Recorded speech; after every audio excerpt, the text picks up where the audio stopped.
Hey, you don't look confident, Bo. You don't look confident when you're doing that. You don't look confident. Are you ready for the best Kansas City Chiefs insight? Welcome to the Four Guys in a Bar, sponsored by ChiefsBlitz.com, presented by UnderdogFantasy.com. Here's your Chiefs Blitz host, Nick Athen, with Lou Montagna, Andre Tillman, and Hense He got the winning Super Bowl touchdown. Okay, got a catch. Anybody could have made that catch. The Kansas City Chiefs select Josh Simmons, offensive tackle, Ohio State. You did it, man. Congratulations. Congratulations. Guys, y'all got it. Comic. Guys, y'all. I don't know what the trade details are. Hold on. Boom. They got Worthy. Xavier Worthy. Isn't that crazy? It's been 11 months since the Chiefs won the Super Bowl, and it's gone by so fast. Oh, it's time to piss straight off. Pull up a picture of 81. Let's do it. Let's do it. Here we go. Here we go. Rashad Smith. Rashad Smith. Let's go. There it is. The Chiefs have done their perfect draft. Dre's gone. I don't know where he's gone. Yo, welcome to the show. It's a Chiefs Blitz night. Breaking down the plays, keeping everything tight. From Mahomes to the defense, we give you the scoop. Real talk, real stats, we the ultimate truth. All right, welcome to this edition of the Chiefs Blitz Podcast, brought to you by ChiefsBlitz.com and Underdog Fantasy. I'm your host, Nick Athen, with Mr. Hense Todd, Mr. Lou Montagna, Hey. Fox 4, Harold Kuntz. Gentlemen, you get a big break yesterday as the Chiefs come back with a 23-20 overtime victory over the Indianapolis Colts, saving their season. We'll talk a lot about this game, but before we get started, let's talk about our sponsor, Underdog Fantasy. Football's back. Football's back. All right, it's pretty simple around here. With Underdog Fantasy, you play 5, you get the $100 in bonus dollars. You can win up to 1,000 times your money, and just by picking the higher or lower game. You can pick your favorite players. Both Jackson and Mahomes are playing better football, so we'll see. You got to pick your guy. Underdog, win money on sports. We make it easy around here. Hit the QR code. Make sure you put in the Chiefs Blitz, set up your account, deposit your initial funds, place a bet on the game, and you're in. And if we get to the magic number 100 between now and the end, by the time the Chiefs finish off the Raiders in January, you will win this prize from Super Bowl IV era. Johnny Robinson, Emmitt Thomas, Lenny Dawson, Will Lanier, Bobby Bell, all Hall of Fame and signed football case, free delivery, and a special $100 gift. So Priceless, Nick. It's priceless. It is priceless. It's at least worth $1,500, if not more. So anyway, get her done. Get us to that magic number 100. And with that said, welcome, gentlemen. Well, as we said, the Chiefs made it interesting. I'd say about into the third quarter, we'll probably start talking about the NFL draft and how the Chiefs missed the playoffs and how could this be. But they pulled it out, and we got some breaking news today, I think, as well. So let's hit it. All right. Bad news per Ian Rappaport. Pro Bowl guard Trey Smith is dealing with both a high and low ankle sprain. Sources say he's expected to miss some time, including likely, probable, absolutely, against the Cowboys on Thursday. Harold, what else you got for us on this front? What have you heard from the barrels of Arrowhead?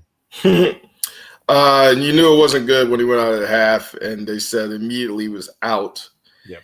And that was kind of the signifier. I mean, he's been dealing with a back injury, which he really didn't get fully done over the course of the bye week. He's been dealing with, obviously, when you hurt the ankle, then your calf starts to mess up. I mean, it's just a whole, back all the way down. And he's been playing with pain the entire time. The only deal now is he going to go on the IR or not? I don't think he will, just because they're going to see what happens after the mini bye. But there's no likely about Thursday. He's out Thursday, and there's a lot of guys that are in pain after that game with the overtime game. Between them and the Cowboys, this Thursday game might just be a battle of attrition between both teams. The Cowboys having to come back on Thursday, but then also the Chiefs. I mean, Rashee Rice, his hamstring's not 100%. Xavier Worthy hasn't been 100% really for the last 2 months. You've got other, I don't think Mahomes is 100%. No, he looks at all. So it's just battle of attrition. the Thursday game could have came. It couldn't have come at a worse time for this team injury-wise. So they're going to have to find a way. They're going to have to find a way Thursday, and they're going to find a way shorthanded and not at 100%. It was a pretty physical game, right? Yeah, I mean, everybody. absolutely. I mean, that's the downside of having 91 plays on offense. Yeah. Is that just 91 chances that somebody is going to come up a little bit lame? And Rashee played through it. God bless him. I mean, I think maybe he was thinking, well, I'm going to go down here to from a strategic standpoint, but I seriously think he thought he might pop a hammy if he kept going. And the next logical progression in your anatomy lesson there, Harold, would be from the calf to the Achilles, and you certainly don't want it to get to that point. So absolutely. I mean, and Kareem Hunt is not on the injury report, I think, yet, right? But the bottom line is, for that guy to carry the ball 30 times, I don't know if you all remember his first game back with the Chiefs when they first brought him back, and I think they gave it to him about 20 times, and he thought like he had gone through several car accidents. I don't know how in the hell he's going to play on Thursday. He ain't getting the ball another 30 times. Yeah. So. Yeah, well, Lou, the insurance is that Isaiah Pacheco, who practiced all last week, so he's going to be back Thursday likely. And I think that was the thinking from the Chiefs. They knew that they had to use up Kareem Hunt. I don't think they intended 30 carries, but it was something they needed. I mean, Rashee Rice is telling me after the game that, yes, we hope to see that more often. And I don't think it was just Kareem Hunt specifically. I think he's like, hey, I hope we see the run game more often because that helps everybody. But you have a fresh Pacheco, and he'll be gobbling, no pun intended, at the bit on Thursday to play against the Cowboys there. And maybe he can use some of that Jersey spirit he has being an Eagles fan back in the day and take it out against the Cowboys. But he will be front and center, a big part of that offense on Thursday. He'll be fresh. He'll be ready to go. And Kareem, he might be in there, but don't see too much from him. I mean, he was not even available to media yesterday because he was in a cold tub. That's where he was. Goodness. He probably still is. He might still be in the cold tub. I mean, chambers, it reminds me of whatever the hell he needs, man.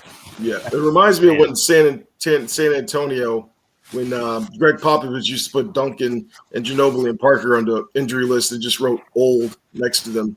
I think that's what you're getting at here when it comes to Kareem Hunt. Yeah, no. Speaking of Kareem Hunt, we got a new signing in Damian Pierce. What y'all think about this? He's 25 years old. He will start on a practice squad according to report out there. So what do you think about that, bro?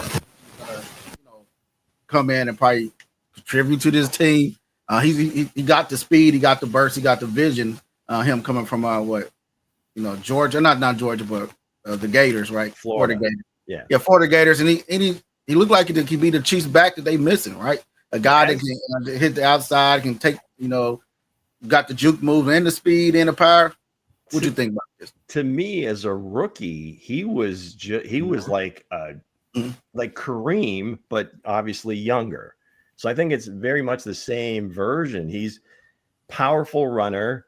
I think he's best inside, between the tackles. He does have, a little bit more burst than Kareem does at this point of his career for sure. But I don't think he's going to be, he's not going to be the guy breaking long runs. But from a vision standpoint, contact balance, breaking tackles, just a pounding type runner. I think maybe Elijah Mitchell's days on the regular 53 are numbered for sure. Yeah, I think for me, I'm just not a Pops guy. So I want to ask Harold. He's out there every day. He sees guys. He's going to be fresh. He's going to be ready to go. But I wonder. You look at what Hunt did was incredibly amazing. The guy just will take on anything. And I think he had 104 yards rushing. 103 of those were after first contact. That's amazing. That's not something I don't think Pacheco can do.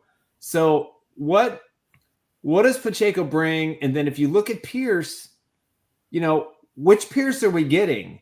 The guy with the home run threat or the guy that just got cut from the Texans and hasn't really shown that breakaway speed that they envisioned from his rookie year? I mean, he was on my fantasy team his rookie year. He did fine for me. But the Chiefs, I think the Colts left some pretty big holes open that the Chiefs backs just couldn't get through. It could have been a lot longer runs. So I guess the question is twofold for you, Harold. One, what's your view on Pacheco? And two, what do you think Pierce can do for Kansas City? Well, the answer to first, I mean, honestly, the view on Pacheco really is that he's the guy available. And you got to do with him what you can. Clyde Edwards-Helaire, God bless him, he came in, but he's not really the guy that is going to be, going forward your guy. I mean, they released him to New Orleans for a reason. So he's not really your guy. He's just in because he knew the blocking scheme well. And what they saw from Elijah Mitchell, honestly, what they saw from Christian Fulton, what they saw from the guys that they acquired, not good. With the exception of Jalen Moore, not good. They weren't requirements. So that leads into the part about Damian Prince and your Pierce, I'm sorry. And you're sitting here telling yourself, like, well, what makes the Damian Pierce acquisition so much more valuable, if you will, than some of the other acquisitions they had? Maybe they're just not good at acquiring running backs. Right. So practice squad for now. He's going to be practice squad for a few weeks just so he can learn the playbook. They will throw him in eventually just to see what he has. If anything, because there's going to be injuries, and Andy Reid always says you want 3 running backs. But we've seen them struggle with finding a second running back. They've never, for somebody who likes to be versatile with his running backs, they've got 2 that they want to use primarily in situations right now, which is going to be Kareem Hunt, Rashad Smith, and if he's healthy, Isaiah Pacheco. Those are the 3 guys they're going to go with. Are they going to carry 4 with Pierce? No, he's just insurance if somebody gets injured because they know Pacheco's not 100%. They know Kareem Hunt's getting up there in age. And Rashad Smith, as much as they like him, he's just not an in-between the tackles runner. He's just not. Not yet. No. So that's where they're headed with this. They're basically, they have a guy that's stashed there. He is the Elijah Mitchell that's stashed. If they like what they see, you can pick up the blitz protections, the blocking protections, which is what Andy Reid wants to see most of a running back, even more so than running. He knows they're going to be, Andy will go up there on Tuesday and be like, we have a strong, powerful runner. Brick solid, dude, stuff like that. But he's not going to be ready. I mean, he's not going to be ready until he is a breaking case of emergency running back. That's with the team. If he's activated, I'm sure he will be activated. Now, the good part is they've got, in this playoff chase that they're in, they've got 2 or 3 games where they can fit him in admirably and not have to worry too much about the result because they'll take care of it. They've got a game in Tennessee. They've got that last game against the Raiders. If they're making a playoff hunt, they definitely have some opportunities there to make sure that they get games in for him, game action in for him. So he is a breaking case of emergency right now. I think what they like, but they know that Kareem Hunt is up there. They know Isaiah Pacheco has injury concerns almost bi-monthly. And then Rashad Smith is just not that type of runner yet that can use this in every down back. So they need him. They've got him. It tells you everything about Elijah Mitchell and what they saw in that game against Denver. And he's the new Elijah Mitchell. Well, I think hopefully he's better. We get better results than Elijah Mitchell because it only took 1 game for the Chiefs to realize, it's not there. It clearly isn't there in practice. Yeah, it's just they trust him enough to get out there. And I listen, we were all clamoring for the Pierce move. So I guess the question for me is when we're talking about this kid, I know the Texans are running the ball really well. They're playing really good football right now. Yeah. Offense, defense. I thought what they did to the Bills, especially defense. Oh, yeah, that defense is probably going to be next to the Broncos, the best defense the Chiefs are going to face this year. They're humming, and they're a team to be concerned with. And I think they're ultimately going to be the winner in the AFC South. I think the Colts are going to be a wild card team, if that. I think they were thoroughly exposed yesterday by the Chiefs. But that aside, for me, I love getting Pierce. I love what it does. It gives him that security blanket. It also appeases the fan base. We don't have to talk about the trade that didn't happen with the New York Jets. These are anyway. I will anyway, just because people keep telling me it's a 3rd round pick and it was a 2nd, but I'll go to my grave with that one. But at the end of the day, this is a smart move by the Chiefs. He had if I'm not mistaken, 8 teams that were interested in him. And he ultimately decided to go with the Chiefs. And some of those were contenders, including the Eagles, which I thought was a little surprising because I think they have a wealth of running backs. But I think this can only be a positive for Kansas City. Yeah, I don't know that he's ever going to be a home run threat. I don't think he's that type of guy. I had to throw it out there, That's cool. No, that's fine. I think, and I don't know that we expect to pick somebody up in week 11 or 12 and expect that all of a sudden he's going to be like the savior of the season. But as Harold had mentioned, it's kind of, again, break glass in case of emergency, that he is a tough runner. He can get he can come in if Kareem needs spelled to do the short yardage thing. That's kind of what he's expert at. And he's really expert around the goal line, which I guess seems like the same thing. But when you're having these kind of troubles in the red zone, if you got a guy that can score the ball, that's always going to be a positive. So we'll see how it goes. Hopefully, knock on wood, they all stay healthy and he gets his opportunities. And I'm sure playing against Houston, he'll be a little extra juiced. That would be fun to watch. To me, it just seems so mysterious because he seemed like as a rookie, that was going to be like their guy. They go get Joe Mixon, he gets hurt a little bit. They drafted Woody Marks this year from USC, and we talked about him during Senior Bowl week, and he was up there with like Brashard Smith in my mind. I thought those guys were pretty similar type players, but I like Brashard better. But should be interesting moving forward to see what kind of role he can carve out in such a short period of time. I know what role he can carve out on kickoff returns, man, because that's what they need him back there for. And he showed that he can do it in college, and he showed he can do it in Houston too. And added on to your point, Hense, I mean, I have heard, that there is a possibility there that, returning kickoffs and punts could be in the future, more so kickoff. But it's just something that's kind of been rumbling. But that could be a possibility there that he could be useful. And it would limit his, capacities on offense, obviously, in the same way we've seen Tyquan Thornton. His offensive limit has been limited just because he's been so useful on special teams. They need him there for the moment because, he looks like more of a threat to pop one off right now than anybody that they have there. So that is a thing that could happen for sure, building off of Hense's point. Yeah, we all love Nico or Mihio around here, but he's just not seeing either the field in front of him. He doesn't have the speed. Now I thought he showed really good speed last year. Sure. But he's not. He's got tunnel vision. He's just going right in front of him, and he's not cutting back. Or if he does cut back or try to go around, it's too late. It's like he just can't commit to what the possibilities are. Because let's be honest, there have been opportunities for him to have longer gains, but you got to see the field, and he's just not seeing the field right now. And I think it's hurting the special teams. So if you can get Pierce back there along with Thornton, I'd go with those guys.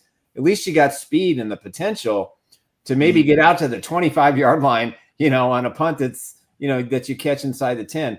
But part of the other reason too is we haven't contained the Gunners this year at all. I don't know. Fulton got flagged for a penalty yesterday, but we're not stopping the Gunners at the line of scrimmage, and we're not forcing. We're not giving the Remigio or anybody back there enough time to do those things. So I think that's a big concern as well. Yeah. I think the return game in general and covering kicks has been a little not up to Tobe's kind of standard. And that could just be a personnel type thing because of too many. A lot of guys that are being used on offense, to Harold's point, Brashard Smith and Tyquan Thornton getting more snaps on offense. So maybe he doesn't want him back, returning kicks as much. But the coverage of kicks is a little concerning too. Well, I'd just like to see a kickoff that goes past the 30-yard line. Yeah. Honestly, anyone. I think they had 5 or 6, I believe. They didn't even get to the 30. Yeah. To the point where it felt pretty predictable watching it. It's like, this one's not going to get to the 30. Like, this is not. Yeah. And you would like to see them start at a 35, a 40 with these new kickoff rules. It seems like it would lend you to a little bit of an advantage of at least starting at the 35 or 40, even, and sometimes you get a good return. So there's that. Full aggression with punt returns, it just hasn't been there yet. I mean, it's not for lack of effort, obviously. It just hasn't been there yet. I mean, before the Indianapolis game, Dave Toub said himself that in the rankings they use, right now they ranked Indianapolis's special teams unit at second, and they ranked their own at 22nd. Yeah. At least they're honest. They want honest. to be at the bottom half of the league in special teams. Yeah. Yeah. So with that said, let's get into the next question.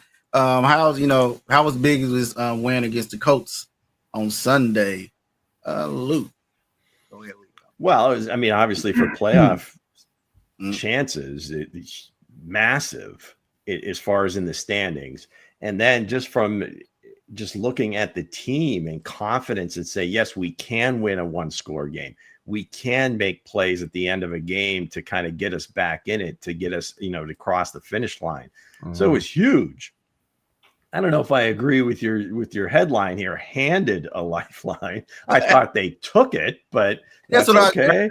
I hear you. But no, it just massive just to kind of get the ball rolling for these last 6 games, because there's a good chance they're going to have to win 5 of them. I would think 4 or 5 of them to even have a chance. You think 5 and that would be good enough to lock up one of those wild card spots.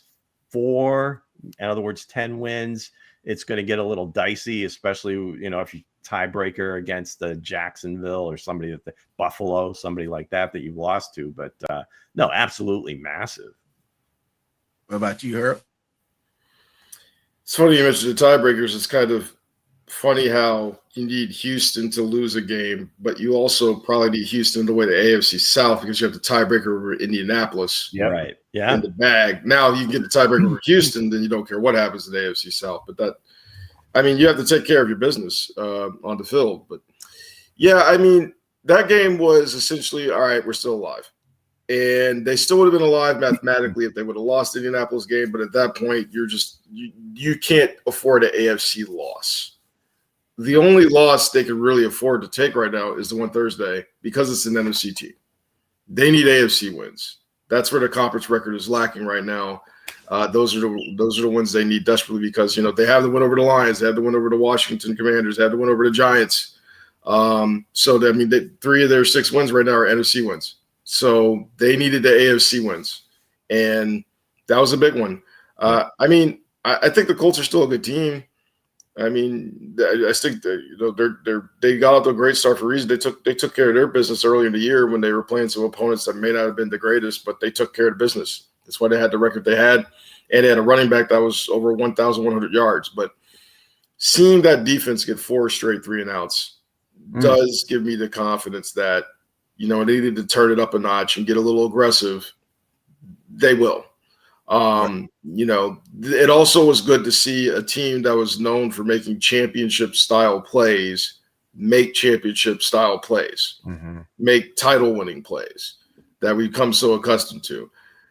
So many of everybody wants to talk about the 1-score games. Well, they got one, and they got it in a comeback fashion, being down 11 in the fourth quarter. I think, Lou, you were saying earlier how they were down 20-9, and you're like, okay, now we got to start looking at the NFL mock drafts and everything. That's just not how this team operates. It never has been. That's somebody else on the panel, Harold. I typicly let the games play themselves out, but I hear. I got you. Yeah, no, but it's they just needed wins right now. Yeah, and that would have been the first 3 losses in a row for Patrick Mahomes led Chiefs. Texas Tech, yeah. And they had to win that one. There was no questions. You can kind of tell afterward, speaking to some of the guys in the locker room, they're aware. They made it's not their priority, it's not their focus, but they're obviously aware that, hey, we got to start getting things rolling here, and whatever it takes. To me, that looks like a whatever to take fourth quarter there. The resume stands on its own. Everybody.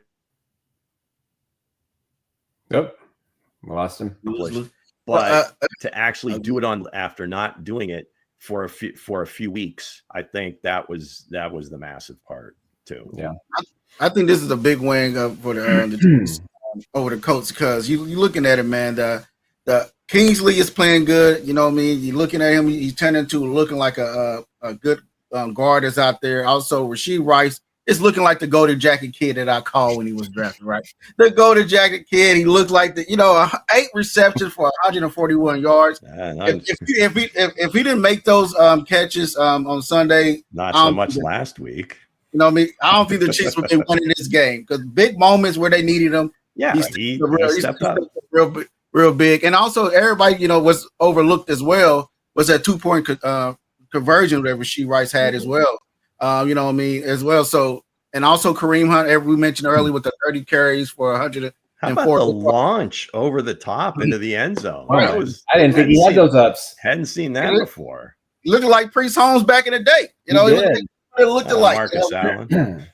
More like Priest. I remember Priest Holmes when I was growing up. I got But this game on Sunday showed that this team still can fight together. They still got to fix their red zone issues.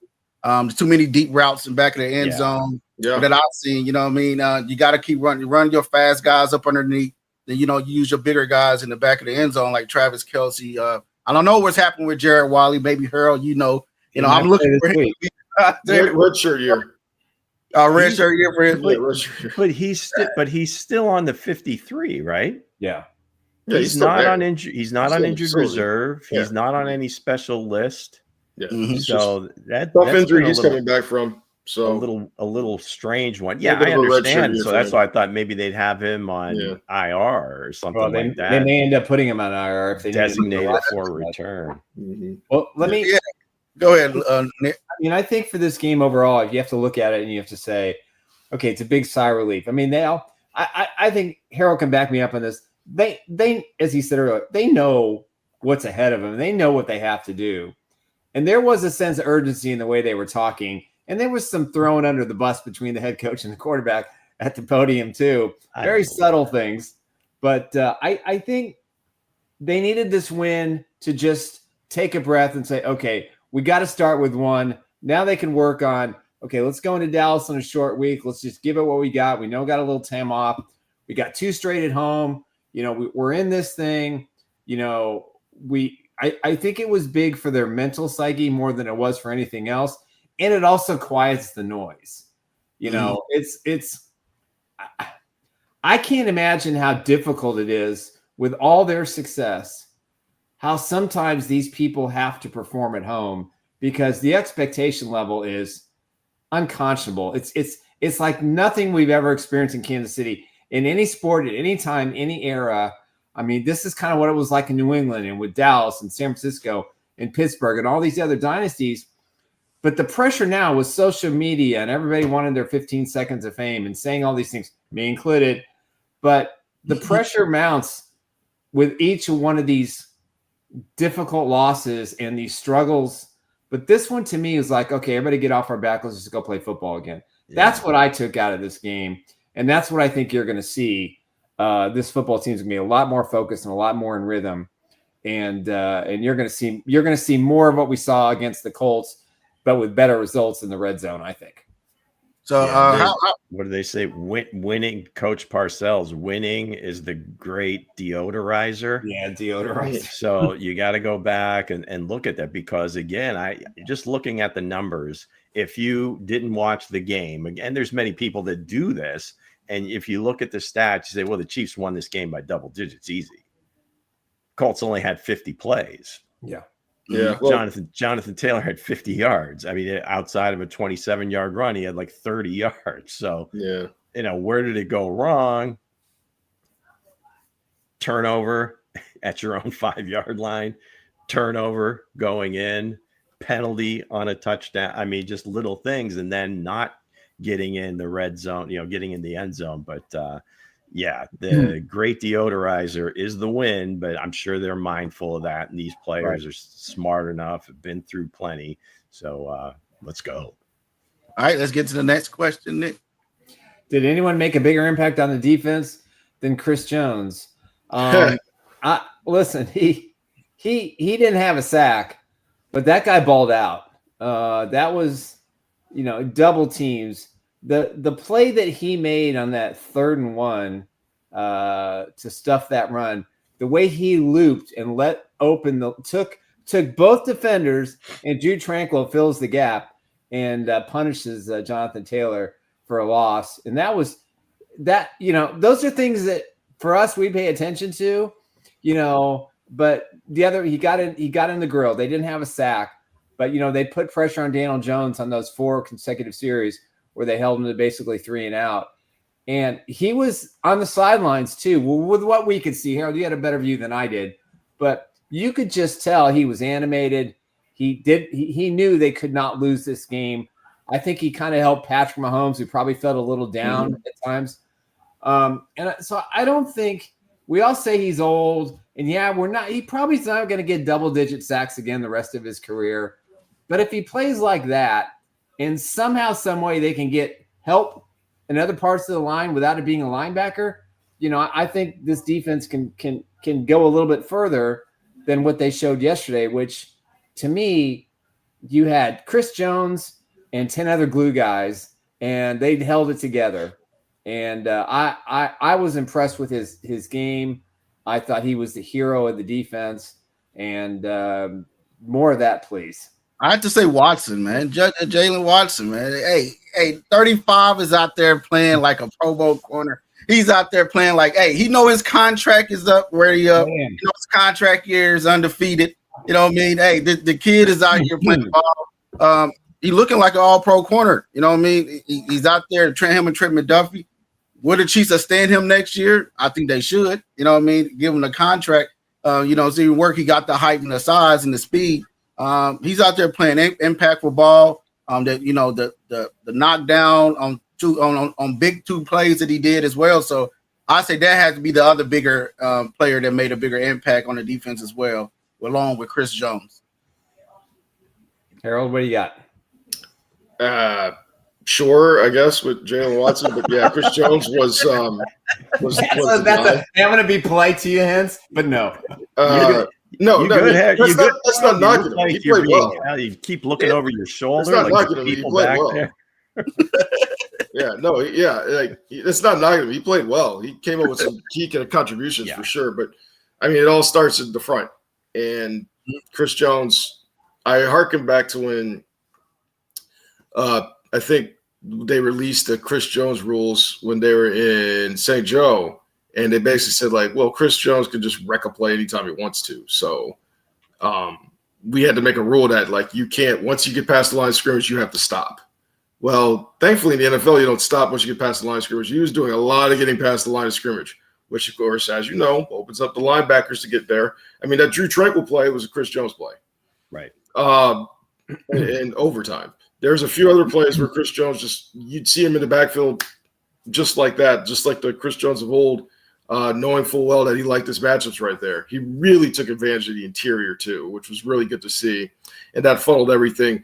You saw a little more aggression from defensive coordinator Steve Spagnuolo there, and that's all part of the defensive line there. So, yes, it does flow into secondary. There were a couple of key plays there where, they had Jones's eyes deceived, and they would bring some pressure, got him freaking out. I mean, Daniel Jones, I'm walking onto the field, and Daniel Jones is out there throwing, warming up his arm, throwing like a beanbag or something up against the wall. But even when he looks to his left or his right, it always looks like he has a big fear of God eyes in his look. I think it's just him. And, you can see it out there with the Giants especially, but, he could manage the game only so much. Shane Steichen was doing some good things. I really like that cross route they had on that 3rd and 1. That was good for 40-something yards. But when he's outside of structure and when you can see there's pressure and you can see that there wasn't really a threat of a deep pass, which really helped because they just weren't calling the deep throws. Right. That really helped. And when you see that, the light bulb goes off for a defensive lineman. And I think Chris Jones had his best 2 games of the season. I thought the Denver game was his best game. I'm debating if this one was even better than the Denver game because that's just how much of an impact he's had on this defense. Nothing but great things to say about Chris Jones. You could have questioned him before the bye week. I mean, that would have been fair. I think he would have thought that would have been fair, but post bye week, he's been special. And he's been the guy that, when leaders need to step up, when your guys that are highly paid need to step up, they're stepping up, and he's doing his job. Yeah, well, his long lost cousin Daniel, I think that's just maybe a little imposter syndrome that it's like in his head for some reason why he can't, get to the next level. And you're right, he normally plays best when they're running the ball effectively. They can do play action pass, and he gets easy throws, and it's all great. It's been working well for Indy. But as far as Chris Jones is concerned, you just watch, and I'm sure at some point Hense will tell us that he'll be watching the All-22, or if he hasn't already. But when he does, you'll see, especially fourth quarter and overtime, that, again, it's not a statistical thing, but he took over the line of scrimmage. He was kind of living in the Colts backfield, making Daniel throw the ball when he didn't want to throw the ball, making the runner change his plan, and then somebody comes up and stuffs him. So yeah, it's just, I think, the expectation is for Chris Jones, well, you paid him and all this other stuff, and he's going to be this dominating player. And, what about the 10, 20 sacks, he's not doing that, or he's not doing all these crazy things pass rush wise, but he does help his defense. And I've said it, 100 times over the course of the years, is the best way to play good defense is not play a lot of defense. And they got to play 50 plays. So I think Chris Jones played like 48 of them, maybe. Yeah. So that'll help Chris Thursday for Chris sure. Chris was Chris on when they needed him most. Yeah, this next question is for Nick. Should we doubt the Patrick Mahomes ever again? I get it. This is Did you make a graphic of some of Nick's texts? No, please don't make those public. I deleted it. I think we should have a special segment like every week. At what point Nick gives up on the entire season? Normally, like in the first or second quarter. It's like this. I was doing a radio show earlier, one I've been doing for like 30 years in Iowa, and the guy gets on before, goes, "What did you really think? In the third quarter, what were you going to write?" And I started to kind of write my article like, okay, draft time, need some coaching changes. Could you give him my number? I'll tell him. Get him some better personnel, blah, blah, blah. And I thought, to myself, I went 5 years without a Super Bowl. I've gotten 3 with my eyes open, and I'm still alive. And I feel grateful. But I think to myself, well, can Patrick Mahomes just do it again and just keep doing it?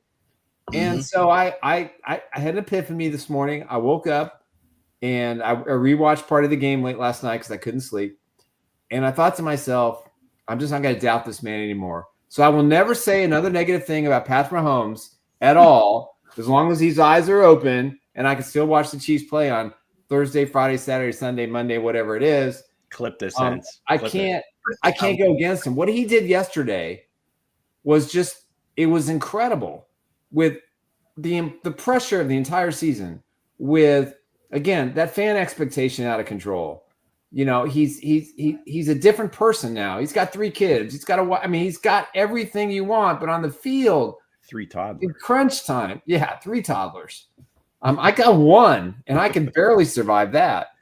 So I just think that he is even more special than we think. And for me to doubt this kid ever again is just stupid. So I'm done. I'm going to be very positive. He's going to be first ballot Hall of Fame. I think he's got at least 2 more Super Bowl wins in him, I think, before he hangs up his cleats. But I'm not doubting him again. What he did yesterday, carrying the team under that kind of pressure, was just, that doesn't happen anywhere else in the NFL. There's no other growth, Nick. The first step is always recognizing the problem. Yes, I am the problem. You're well on your way, man. But I think a lot of people doubted when the interception, almost went into the end zone. But he and Nick White probably said that's the second tackle that saved the Todd. You know what I mean? They turned the And tide. he had more tackles than George Karlaftis did yesterday. You know what I mean? So, also, I want to thank all 722 you guys is in here as well. So, but again, nobody should ever doubt Patrick Mahomes. I don't. I call him the boogeyman. You know what I mean? He's the boogeyman of the NFL. He always find a way to get it done. And The Grim Reaper. Yeah, the Grim Reaper, not the boogeyman. He's leaving the pocket too soon. He's got too many weapons. He's doing this. He's doing that. That's not doubt. I said that's just So when you say a lot of people is AKA Hense Todd.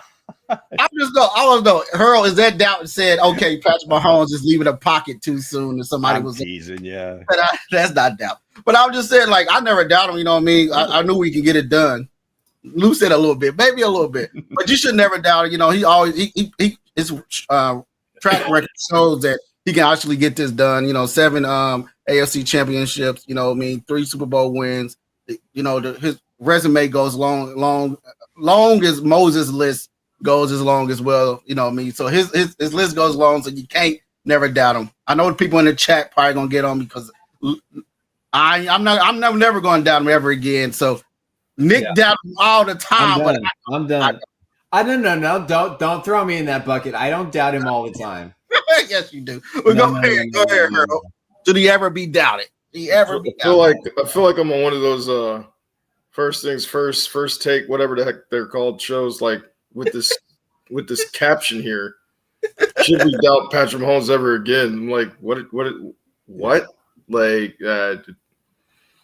he's still top 10 of the league in passing. He's still one of the best to ever do it in one-score games, despite the 0-5 to start. He's still one of the best when it comes to fourth quarter and clutch plays. He's a winning time player. He threw that interception in the first quarter. It was bad. Sure. What did they do in the fourth quarter and overtime? They won the football game. Right. Did he miss a few receivers? Did he miss Travis Kelce open a couple times? Yeah. What did they do in the fourth quarter and in overtime? They won the football game. There was a former offensive coordinator for the Chiefs. You might have heard of him. His name was Eric Bieniemy. Yeah. He always said there's only 2 important letters in the NFL, and that's W's and L's. And he's got a hell of a lot more W's than a hell of a lot more L's. Right. So that's what he does. This is what he does. You're just along for the ride. And I can tell you right now, if you asked, I would say 29, 30 other teams in the NFL right now, would you want to have Patrick Mahomes as your quarterback without question? They would say absolutely yes. So, yeah, that's it. End of sentence. I really don't have much more to add to that. So, yeah, we probably won't. I don't know. But, of course, there's always going to be people out there that do because they're just waiting for him to fail. And I think if you go back, that's general life, Lou. Just because people. I understand. You see things. If it's a TV show that's a good season for 6-7 years, eventually you want it to hit. It's going to hit something. Right. Like everybody's like The Wire, one of the better shows of all time. Well, everyone wants to make fun of season 2. Like it's just that's how it works sometimes. Eventually, you jump the shark, right? Yeah. That's a really old reference, but yeah, those gray hairs will get that one. But no, I mean, even Patrick coming out, I mean, he wasn't the prototypical quarterback, right? And when I hear people say, well, he leaves the pocket too soon, he's messing with the offensive line. That's who he is. And you can coach a little bit out of him, but in the heat of the moment, just like anybody, other human being, you're going to rely on what got you to where you are, what's been successful for you in the past. Now, it's not always going to look great like that, the RPO where he throws the intercept, like the guy standing right there. Why are you throwing it at Latu, right? But then all of a sudden, that's the same guy that in an absolutely gotta have it over my dead body moment is just firing lasers that are just so perfectly placed and just the right speed, or maybe a little too much speed, but still it gets there and the plays are made. So it's never going to, I guess, look like Brady or some of the more classic passers. But by the same token, it's not going to look like Brady or some of those guys. It's going to look a lot better. It's just not going to happen, 60 minutes every football game. So you might have to ride some of those. But I think he's done a hell of a job limiting his interceptions. I mean, for a guy that comes, as his gunslinger and has this mentality, he's been pretty good about that. And I think that's somewhat of where he might get in trouble is that he has tried to become more of a consistent passer and playing to the defense, that sometimes he doesn't take the shots that he used to take because, hey, if I throw an intercept, I don't want to put the defense in a bad spot. I don't want to, they're pretty good at getting me the ball back. I don't have to make this throw. Whereas maybe earlier in his career where they were having to score 40 points a game, he had to do that. But you can't. I mean, the track record is there, and it's, kind of frightening, but it's exhilarating too. And that's why we love him. Sam Ferris said, you got to do better than what I've seen so far. Sam. Let me ask Sam. You, Harold, I want to ask you a question on Mahomes. Tony Romo was adamant about the fact that he needed to stay in the pocket more, and when he did, he had a lot more success in the fourth quarter and overtime. Is that something? I mean, I know he talks about it, but from your perspective, do you think Tony has merit there, or is it a lack of trust with the offensive line, or what tends to get Mahomes to shift out of a clean pocket? Well, I'll just tell you what I see. Okay. Because oddly enough, I hardly ever listen to Tony Romo because usually I'm there, so I don't get to hear him too much. But when it comes to trusting your offensive line, obviously there's going to be some shakiness when it's not what it's supposed to be. Maybe Caliendo had something to do with that, but just being in at the second half. But we did see more of a clean pocket, Patrick Mahomes in the fourth quarter, but that's because I think they knew what they were doing offensively. I think they knew they had to come back. He works better when there's the, I don't want to say exhilaration, but the part where he knows he has to come back, right? And it's just whatever it takes. And I'm here. I'm going to these guys. I'm getting my guys open, and that means I got to stand here. You just tell me what to do. I'll do it, or else sometimes I'm just going to go out and do it myself. And he's comfortable in sometimes chaos. he'll freak out a little bit, move the pocket, but if he's running, that's good. I mean, who's the leading running back on the team so far? I mean, still Mahomes. Yeah. So sometimes he's gonna have to do what he has to do. We saw a lot of that earlier in the year because he just felt like he had to make plays. It's just about the trust of like, okay, I can get it to Rashee now. That's good. I know I can get it to Travis. That's good. If I have that trust and I know what they're doing, I know where they're going to be, I can stand in his pocket, and then somebody has to tell him, hey, buddy, you had 4, 5, 6 seconds of time in the pocket. Right. Utilize it. Read the field. And I think once that message got through him, it took 45, 46 minutes, but once that message got through him, he was able to be comfortable, able to make the plays. I mean, there's a big play to Xavier Worthy right there, and I know Xavier Worthy's battling his butt out to get open, but he did. But that doesn't happen if he doesn't wait for that to develop. Yeah. And it's like the guys got speed that can run 4.3, 4.4 speed. They can get 20, 30 yards down the field in 3 seconds. Yeah. So you're telling me, yes, I got 3 seconds. Your middle clock's just like, give me 3 seconds, get open. I'm gonna get you the ball on that seam. I'm gonna get you the ball on the outside. I'm gonna get you the ball where it needs to be. And I think once he got that message, that internal clock slowed down a bit. He was able to go out there and operate. I think one thing too. Let me say one more thing, Lou, and I'll let you. I think one more thing about Patrick Mahomes, and you said the trust factor of the offensive line on that 4th and 2 play.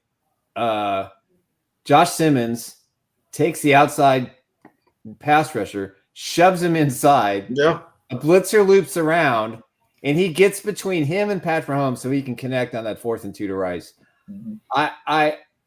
I marvel, and again, Mahomes has got to go through the process. Can I really trust these two? These two young guys on my blind side. Can I really trust him? And I think we saw yesterday in the fourth quarter, in particular in overtime, that he can trust those guys. I thought Simmons played a tremendous game. His technique on some of those big plays that had to happen was just – I haven't seen that from a left tackle in a really, really long time in Kansas City. And he's not a big guy, but he was really outstanding. Yeah, not only is he not a big guy, I think he looked like he lost a little bit of weight in between time coming back.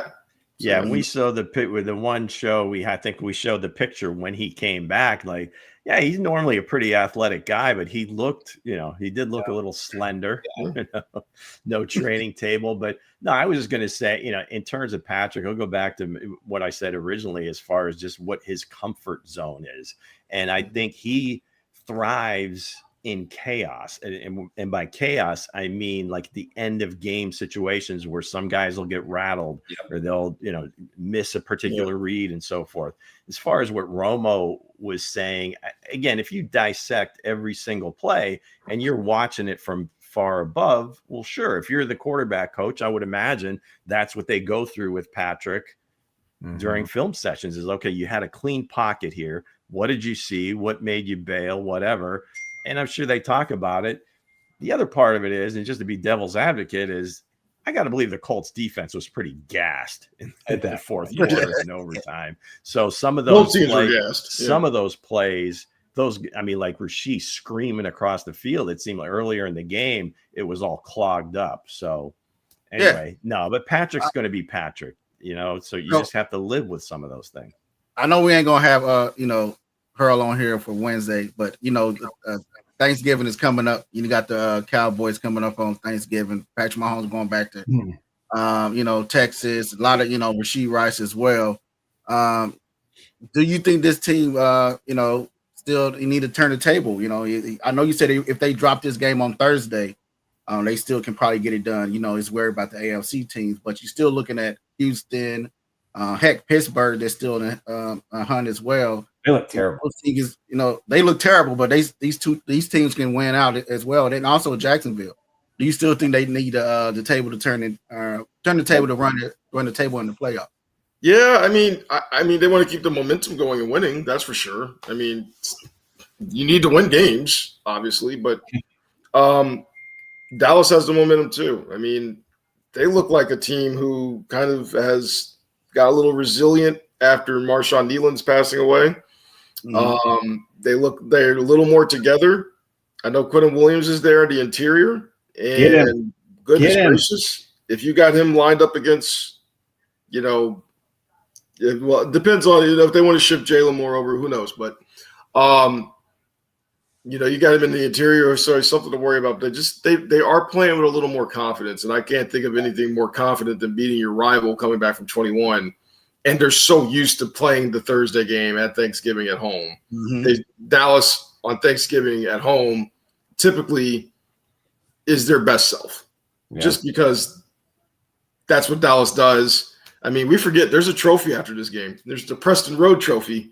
If you remember, back in the old Hunt days. For this. So there is a trophy. This is a trophy game. Texans v. Cowboys. So Dallas, Texas, Dallas Cowboys. But you want to keep the momentum going. But I think Drew Tranquil kind of said it best. Is like, look, we're just trying to get through Thursday, and then we'll kind of recalibrate afterward. But this is just going to be full on battle of attrition. Who can do it more? You've got two desperate teams.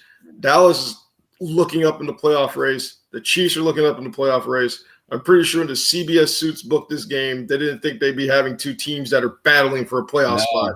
But that's where they stand. And Dallas is 5-5-1. They're like a game and a half back, 2.5 games back of a playoff spot right now because everybody in the NFC is like 7-3 or 8-2, it seems like, or 8-3. So they're battling upwards. Chiefs are battling upwards. Who wants it more? This is a who wants it more game. Simple put. Like there's not really much time to analyze this because, it's Thursday. It's Thursday afternoon. Yeah, I mean the only two teams that have quicker turnarounds are the Lions and the Packers.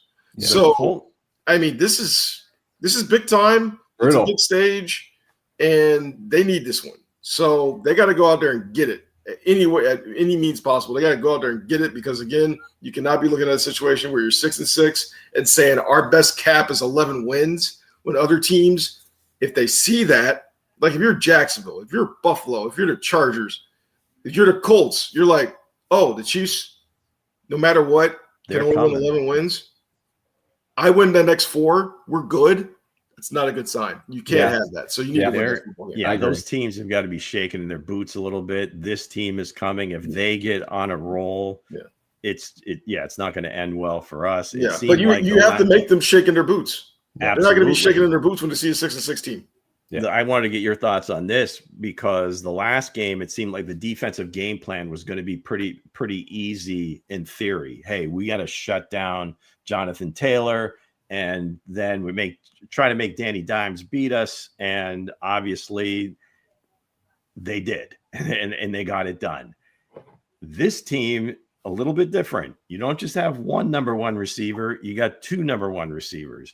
You got a really good tight end in Ferguson. And then Javonte Williams has had a pretty decent year, so they can run, so they can run the ball. So I guess if you had to look into your crystal ball, and Spags always wants to take one thing away, right? Take your best thing away.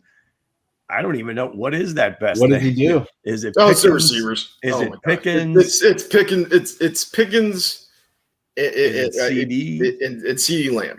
Those guys are let's not forget Dallas has a great offense. They have an impressive offense. Now it's just the Chiefs have a great defense, and they've been holding teams to around 18 points per game. So that's your battle right there. Keeping the Cowboys under 24, and then that's the mark. Keeping them under 20. That's the mark. You keep them under 20, you win this game. I think you keep them under 24, you also win the game.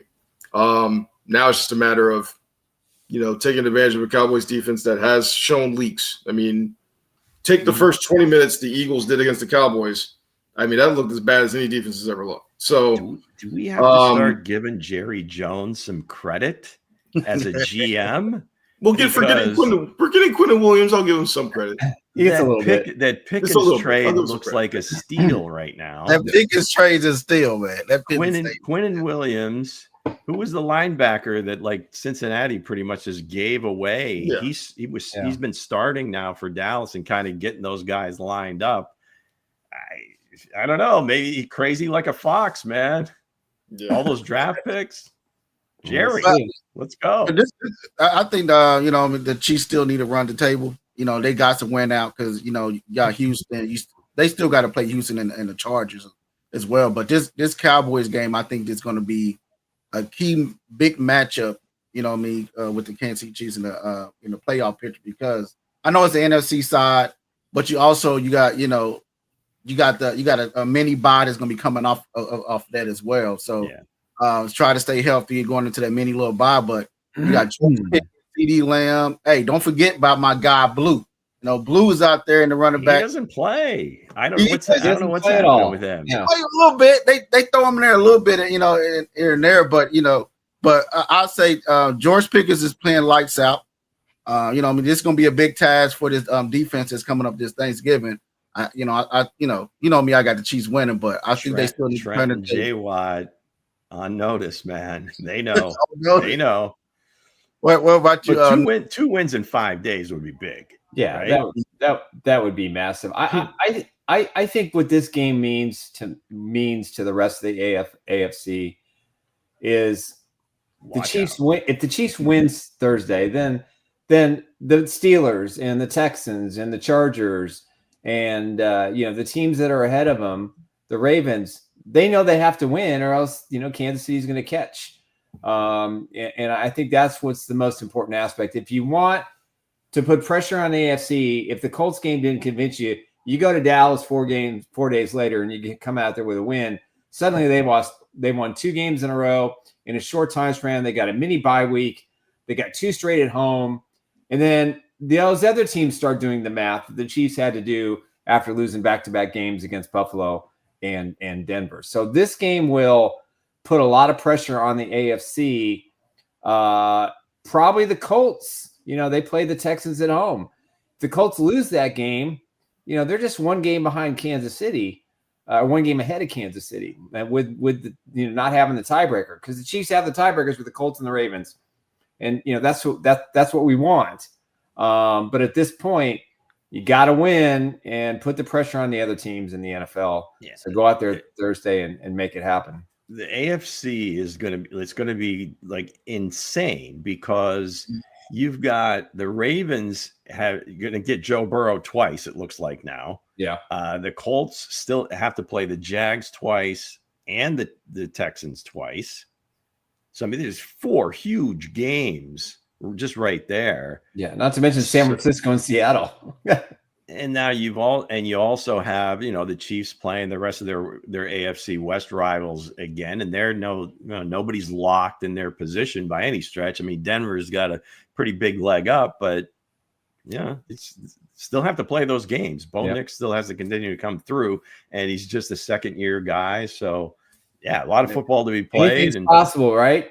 Yeah, but you just got the bottom line is survive in advance. You got to keep winning. I mean, and maybe not all of the games, but getting the first 2, I think, would be massive, especially with the extra rest now not playing the weekend. Yeah. And also, it is a big game because, it's the battle of who's America's best team. Who's America's favorite team? Is it Cowboys or the Chiefs? You got Bag Day. Here we go. 50 million people will be watching this game. America's team. They don't care about that. Nobody cares about that anymore. And plus, this probably be the men. Cowboys fans do. Yeah, I think the Cowboys, Cowboys fans do, because they always complained about to the Chiefs. They'll go to their graves thinking they're America's team. I mean, the only thing we can promise is it will be probably the most watched regular season game of the season, maybe in the last 10, 20 years. Ever. Yeah, maybe ever, yeah. Just because of the stage. Yeah, it's the stage. The fact that it's Thanksgiving, that middle window. Yeah. Should be massive numbers. It's going to be a great day of football. I mean, they got 3 really great games. 6 really good football. Well, Bengals aren't good, but, if Burrow comes back, that'll be interesting. But 3 really good matchups. We don't really have a lot of potential duds here. Yeah. Mm-hmm.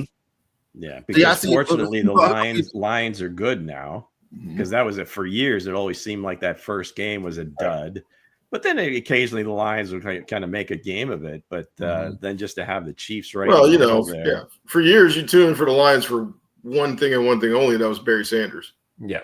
Right. Yeah. And to hear John. Good. He was pretty good. Is they gonna have a halftime show with this one, or do y'all know? Yeah. Post Malone. In Dallas, yeah. Nice. Okay. This is gonna be a nice one. Who we getting in Detroit? I forgot. I know Eminem's co-executive producing it, but I forgot who it was. Yeah, so this is gonna be a showdown. Since we ain't gonna have you on here, before your score prediction. What's your score prediction gonna be for that Thursday night game?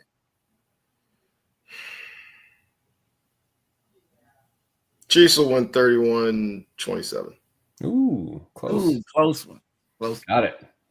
Fireworks. No, I think it will be close. Because a lot of people are banged up, but usually when that means a lot of people are banged up, that means key positions are banged up, which means more points will be scored. Yeah, I think. I could be wrong, and like much less points are scored, but I do think it'll be close. I just like the momentum Dallas has right now. Something's going on there that seems to be. They kind of flipped the script on their season. Right. It's a dangerous opponent, and they can put up points. So it's up to the Chiefs defense. It's not a running back that's the key, even though Javonte's pretty good. It's not the running back. Yeah. Those receivers. Trent McDuffie, he's going to have a key game. Trent McDuffie's got to have a huge game. Hence, Jalen Watson. Well, you want to get paid. Maybe you'll look smart next week, and Jalen Watson will be the guy. They were looking for it. So yeah, price of poker goes up, man. Yeah, absolutely. So with that said, we want to thank Harold for joining us. We want to thank everybody, all 856 of you guys in here, and I'll thank you guys for subscribing. And we want to thank everybody for commenting. Again, we'll be back Wednesday with Chiefs Who. I know a lot of people are going to be excited for that. What Luke has going up with it. Well, and also if we don't see none of you guys that's on here now, happy Thanksgiving to you guys. Also, happy Thanksgiving to you, Harold. Because we're probably going to see you next Monday. With that said, guys, see you guys Wednesday. Peace out, everybody. Oh, peace.